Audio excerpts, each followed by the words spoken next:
Well, I heard Dr. Munilal say something last night that had me stunned. In the worshipping of the Prime Minister, Mrs. Kamla Persad-Bissessar, Dr. Munilal said the following words. In her term as Prime Minister, not a finger can be pointed at her. But you see, he thinks he's a clown, you know. Dr. Munilal thinks he's a clown. Not a finger could be pointed at her, and he pointing 5 fingers at her.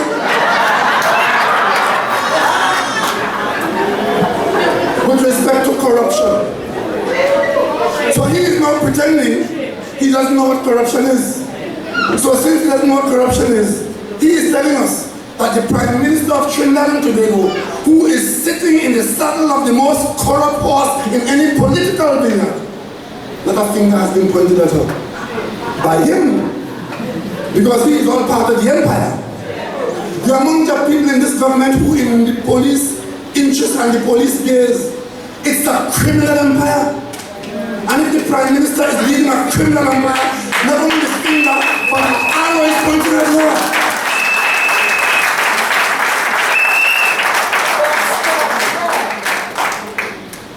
So, what does Dr. Munilal think Section 34 is?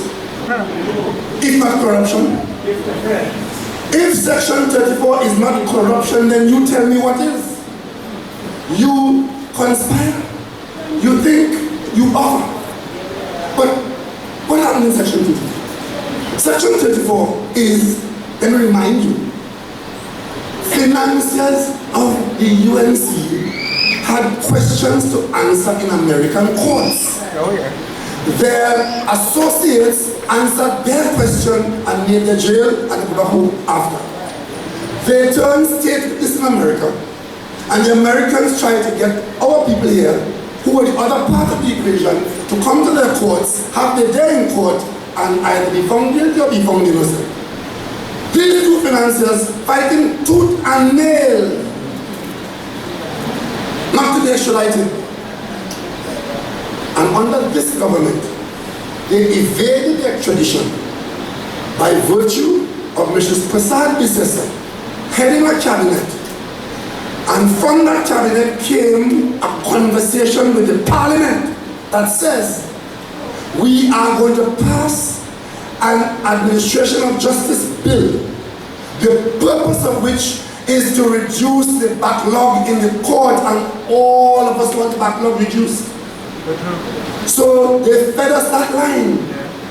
And when we saw the potential threat with respect to persons escaping the court, we said, what we want your commitment.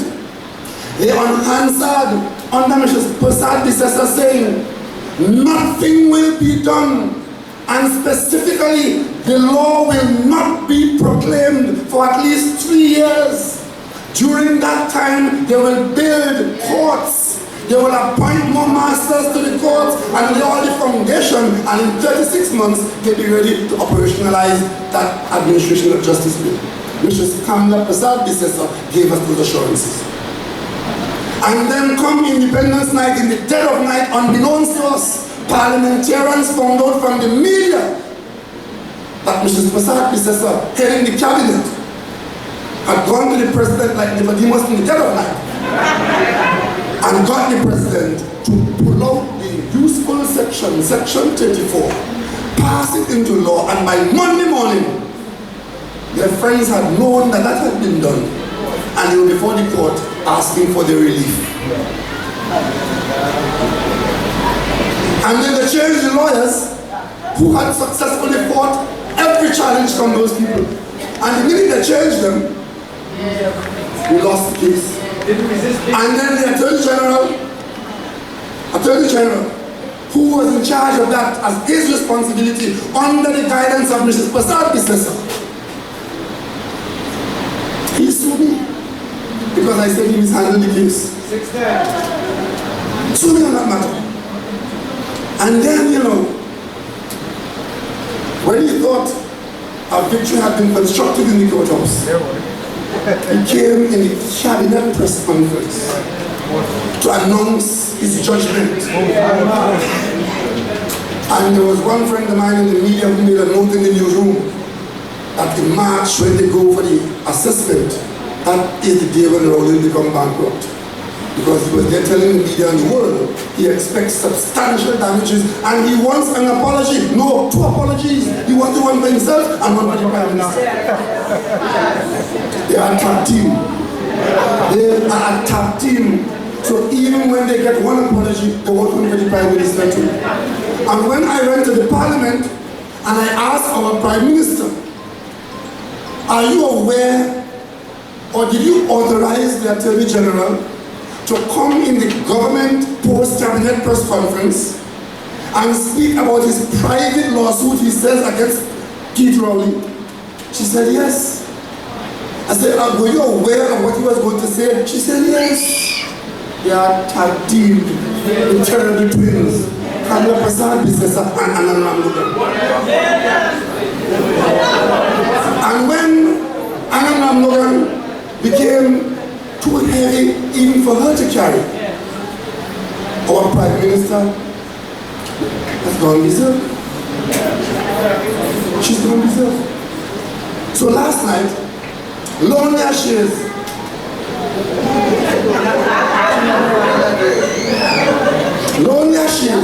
she's looking for company.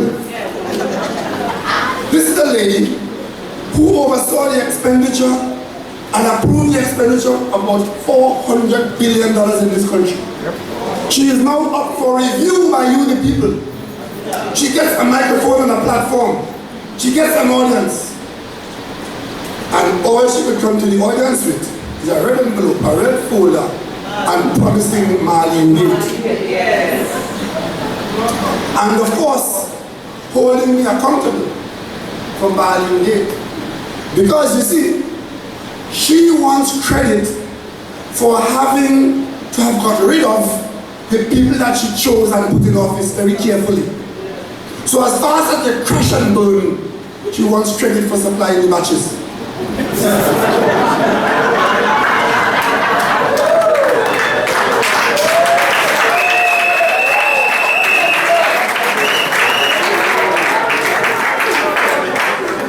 Not that you should be holding her for playing the matches in the first place. Because many of them should never have been in a cabinet because they were known quantities. But she chose them the same way she chose Devan Maraj. A man who said that all Muslims should be killed and put in the desert of Saudi Arabia. She reached over and picked him up and put him in the cabinet. He is now saying that what I should apologize for. Understand? And he is passing on that banner in Dede or Puch in Trinidad and Tobago in 2015 that you should hide your children from Keith Rowley. Persad-Bissessar, Anand Ramugan, Rudal Munila, Devan Maraj, we understand very clearly your racist undertones subliminal in your life.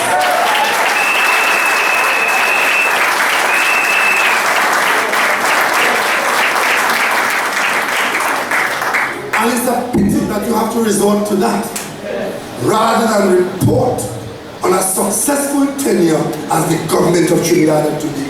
I give you the assurance that if the PLM had half of what they had to spend on the people of Trinidad and Tobago, we would have been proud to report on our stewardship. As we did in 2007. And in 2010 they said Mani was building too much. At least he was building. And he goes to the mall once in a while. That's not the only. But you see, there are those, I smile every so often when I see the talking heads, some of them highly paid and voucher, talking about Mrs. Persad-Bissessar is a unifying force in Trinidad and Tobago. Unifying what? Unifying the political base. But her political base is not Trinidad and Tobago. Let me explain to you how she unifies. Last night at the forum, she was there fulminating and telling our citizens in South Trinidad that every Friday, I'm quoting here, every Friday the opposition is in Parliament opposing them and stopping them and saying that the government shouldn't develop South Trinidad. Now, if you don't call that divisive, you tell me what is. She is in a battle every Friday. The lady does not even come to the Parliament. She spends 3.5 hours making up her face upstairs and comes downstairs to make a speech when she has a speech to make. And as soon as she finishes making the speech, out she goes. She was the least participating Prime Minister of all our Prime Ministers. Go and look at the record. Patrick Manning, Mt.D'or, Anna Robinson, Mrs. Persad-Bissessar is the one that performed the least in the Parliament in terms of taking part in parliamentary business. She's more concerned about how she looks and how she sounds. But then she goes and tells our brothers and sisters in South Trinidad that we, every Friday, she has to fight battles against us. You see live television on the Parliament channel.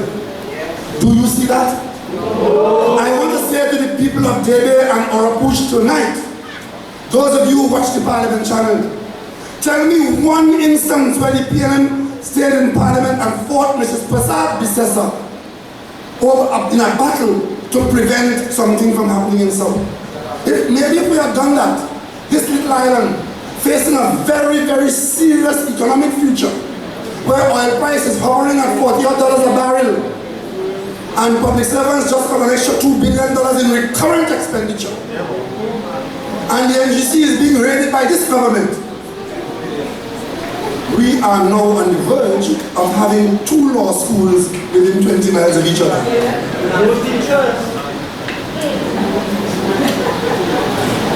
And you have to ask yourself, if you had that money, was that the best way to spend it?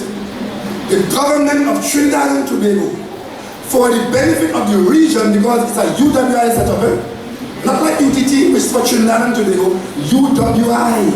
So we have to fund it for who will come there from abroad. As the crow flies, we have 2 government-owned and run law schools in this country. And that's at the same time, the private sector has been doing a wonderful job supporting UWI in adding more lawyers to the national numbers.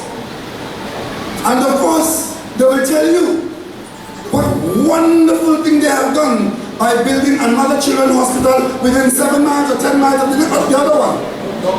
In a time when we don't have enough doctors, we don't have enough nurses, you know what they say? When we build it, it's going to be state of the art. You push the button here and the child gets fixed. Cutting edge technology. And we will import 2,500 Filipino, Indian and Cuban nurses. I want to repeat that. They will import thousands of Filipino, Indian, and Cuban nurses. This is 2015. Let me remind you what they did in 2010 when they came into office. When they came into office in 2010, they met a program of recruitment of Cuban nurses and doctors to fill the vacancies we had here so that we can get adequate health care. They came in May 24th, and by August, they had issued instructions to cancel the contracts for the Cuban nurses and doctors because they were opposed to the importation of Cuban healthcare givers. They actually canceled the contracts. Persons might have died in our hospitals for lack of health care because they did not allow the contract to supply the nurses that were going to come at the election. And after 4 years, you have to hear now that the big thing, the next big thing since sliced bread is a wave of nurses from Cuba and from India and from Nigeria and from wherever else. Understand? And then, you know, she says, the PNM has not developed the South, and the PNM has something against the South. I know she's a lawyer, But I also think that she might have done geography. Where is Point Jesus? In the north? Where is Atlantic LNG? Where is the Southern Academy for the Performing Arts? Where are all the road infrastructure that they use today, even though it needs to be expanded? You tell me one place in the south where a child who wants to go to a high school doesn't have a place?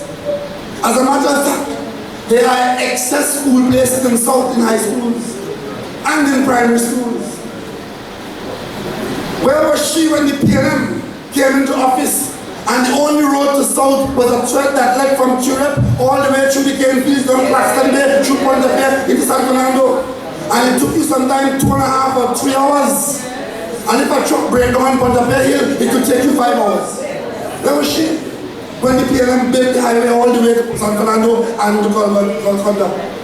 But she stands up in front of our citizens and say, the PNM has some spite against the South. And she goes down. And she is not a deliverer. And I want to ask Mr. Persad-Bissessar tonight, is it because you had to do all these things in South? And it had to be at the expense of you not finishing the Carnage Fishing Center? Is it because you didn't have enough resources? Is it because the $400 million that SIS got in extra at the BTAM in that scam, that some of it couldn't have been spent to finish the Carnage Fishing Center? Why is it that today, the Jogo Martin Sporting Complex is only now being restarted after being abandoned as a construction project for 4 years? Is it because you didn't have the resources and all the resources were required in your constituency? No, I say it was possible to do development in Dede, in Pinal, in Scarborough and Carnage. The choice to do it otherwise was a choice that was made deliberately by Mrs. Persad-Bissessar, who engaged in a practice of unannounced affirmative action. Misguided as it is. And last night in the election campaign, standing before locals in her bailiwick in that area, telling them that the PNM against them and the PNM didn't develop them. And then I have to hear from my talking heads that she's a unifying force in Trinidad and Tobago. The same way Mullah doesn't understand the meaning of corruption. Somebody doesn't understand what unifying means. My constituents are hurt in Carnage. Because at least after you spend $5 billion in a development program, you could have spent a few dollars allowing them to have the completed fishing complex. You understand? When I said that we will build 300 houses on the eastern side in a valley of Guav Road in Chagaratis, approved by Common Country, they organized themselves and came down and encouraged Carnage people to oppose me. And I told Carnage people, if you oppose me now, you will be right here when those lands are being given away to other people and you wouldn't get 1 square foot of it. Today, they are building Guav Road, rebuilding it for $44 million. $44 million, rebuilding it, creating more road front to give away more Carnage, more Chagaramis land. And of course, the single large beachfront in Carnage has been now disposed of by way of lease contract on the way out of office. And the convention center, we've been told, has been given away because it will cost $200 million to repair. And since this poor government can't do the maintenance for $200 million, the contractor who got it will do it. Who is the biggest pocket in Trinidad today? Forget the historical perspective of the Chagaramas Convention Center. Forget it being a historical site, a heritage site. If it requires $200 million in God knows what, who is in a better position to do it? The government or a contractor with a housing contract? And of course, when that didn't sell, they tell it was termite ridden. Under this government, termites learn to eat concrete.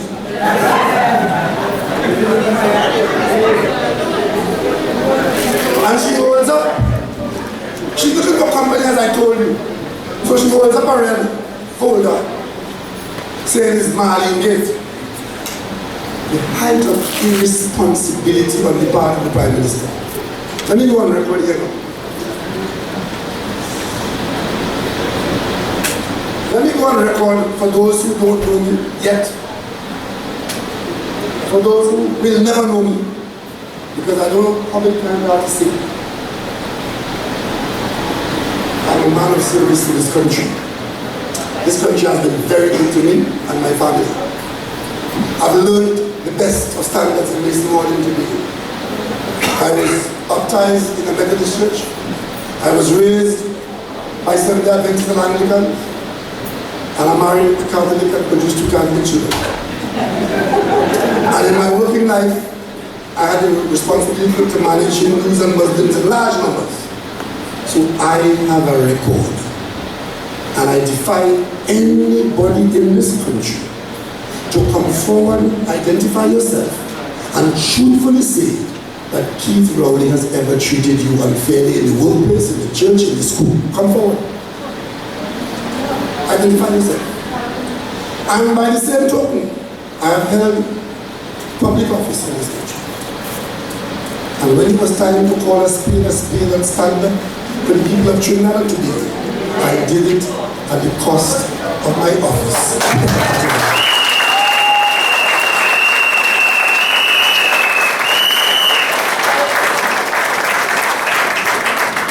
So you don't have to recreate me from any bucket of mud. I exist. Therefore I am. And it's for you, the people, to determine whether I suddenly, all of a sudden, become this big black angry man who threatens your existence. And they somehow feel that that holds some terror for me. I have been so comfortable in my skin for all these 65 years that I've been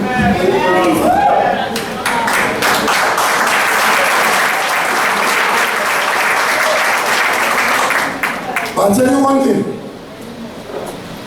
If this country needs a champion to defend your interests against the like of Kamla, Persad-Bissessar and the UNC, I am that man.